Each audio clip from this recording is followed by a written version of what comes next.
Hello, everyone, and welcome to this special report of We Get AI at Work. Eric Felsberg here with my friend and partner, Joe Lazzarotti. How are you, Joe? Hey, Eric. Excellent. So, Joe, we usually have a schedule that we release our podcast episodes. We thought that it would be important to jump on real quick just to alert our audience about a significant development that happened toward the latter part of last week. And that is President Trump on the 11th of December signed an executive order that's entitled Ensuring a National Policy Framework for Artificial Intelligence. And essentially what the executive order is aimed at are the patchwork of state legislation around the country dealing with the issue of AI, and we've touched on that during this series as well. The administration's concern is that it creates inconsistent and a burdensome compliance obligation. And look, I think there are employers out there that would probably agree with that sentiment because it is challenging at times to comply with all these different competing laws. And this administration is very keen to see that there is no obstacles to AI development and leadership on the global stage. And so the executive order has a few features that we thought we would touch on. The first is that it establishes an AI litigation task force, and that's going to reside within the U.S. Department of Justice. And essentially what they would be charged with are challenging state AI laws that conflict with this federal policy, right, of creating a minimal compliance burden for both developers and users of AI out there. So first, a litigation task force.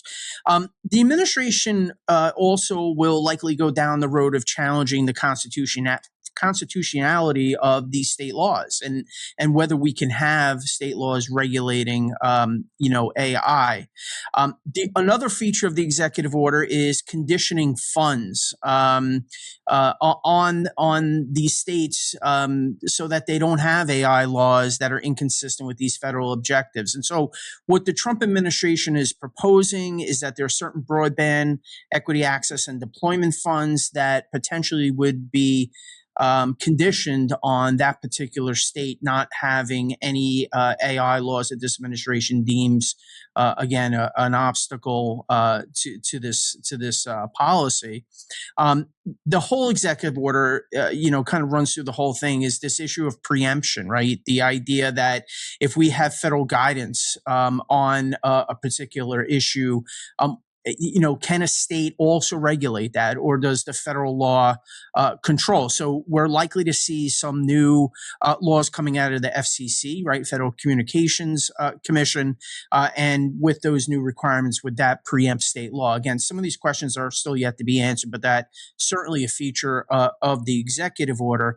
So kind of where does this leave employers? Well, the idea here, again, from the Trump administration is to create a uniform framework, which, again, as I mentioned, for some employers does have some appeal.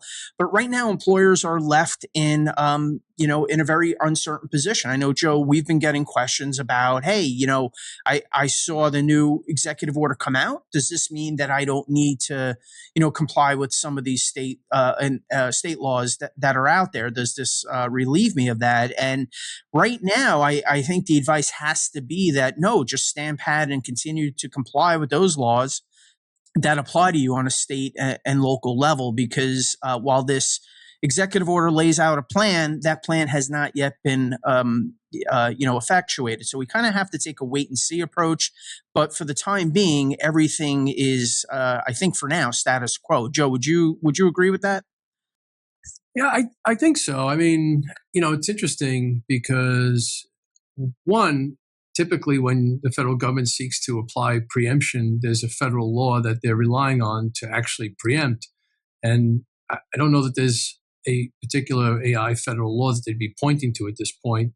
The other issue I think is, I know that there's a 90-day period that the executive order calls for to identify those state statutes that are, I think the term is onerous,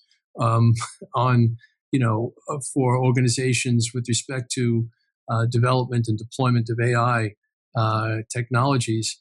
And while that may happen in due course and maybe a federal law will be passed, I think in the time being, one thing I think if there's something to look at, perhaps it is how are organizations preparing policies and contracts, and for those companies that have international affiliations or are part of a global company that has policies or rules that have been pushed down to all parts of that organization, including in the U.S., they still may have obligations to comply with frameworks that are embedded in those policies and rules that are coming from other sources.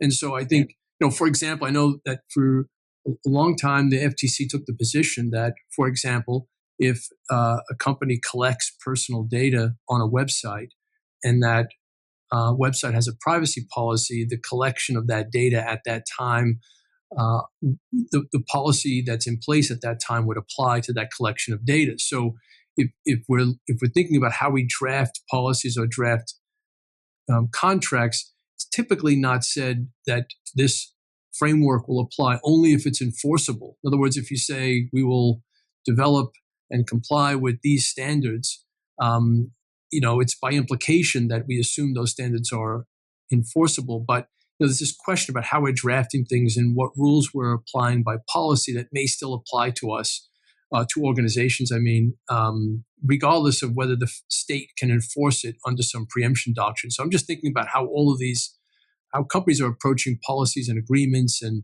rules that are pushed onto certain affiliates and subsidiaries that may actually have some teeth just as at the organizational level, not necessarily being enforced at state law. So it's just something to look at in terms of, what might be binding the organization, how it uses AI. Yeah, and I think that's right, because a lot of the laws in the U.S., that have received the most attention over, the recent months have been these bias audit type legislation or, anti-discrimination requirements, insofar as AI is concerned. And if you think about certain states, California comes to mind, for example, where, they have an anti-discrimination law and, recently amended that law to include AI. I mean, generally speaking, that, you can't discriminate through the use of AI. And, with this, this executive order now that we have from the Trump administration, how would that work? The discrimination law, will still exist. Does that mean that the AI provisions of that particular law would fall under kind of the focus of this particular executive order? So it's kind of interesting to see. And I think one of the things we haven't mentioned yet, there's likely to be some legal challenge here, at least now, as we see this. A lot of states may try to, challenge the law or the executive order themselves, claiming that the administration is exceeding its authority. You have state sovereignty issues, conditioning federal funding on some of this stuff. So, there are a lot, and I think your point demonstrates this as well. There are a lot of issues right now up in the air that in the coming months and likely even years before we see some of these issues actually start to settle. No, I totally agree. I mean, even, existing federal law, how does that play into this? Are we, do the rules governing non-discrimination, do rules governing privacy, are they affected by this? Typically, one federal law doesn't preempt another federal law unless it's expressed or Congress addresses that. So I think there's, a bit of confusion around how this might apply, but I think time will tell, and we'll see what happens. But I think you're right. It's going to, certainly, it looks like this is something that might be challenged by certain states, and that'll just take some time to kind of work its way out. Yeah. So Joe, thanks very much for jumping on again this episode. We just wanted to kind of get the word out because we do feel that this is a significant issue for all of our listeners. And to the listeners, if you have any questions about anything we've discussed today, and of course, as we always say, if you have any ideas for topics you'd like us to cover in the AI space, by all means, please feel free to email us at ai@jacksonlewis.com. And until then, hope you all have a happy holiday season. Thank you so much. Thank you for listening to Jackson Lewis's podcast, We Get AI for Work. As a reminder, this material is provided for informational purposes only. It is not intended to constitute legal advice, nor does it create a client-lawyer relationship between Jackson Lewis and any recipient. We Get AI for Work is available on Apple Podcasts and YouTube. For more information on our topics, presenters, and other Jackson Lewis resources, visit jacksonlewis.com.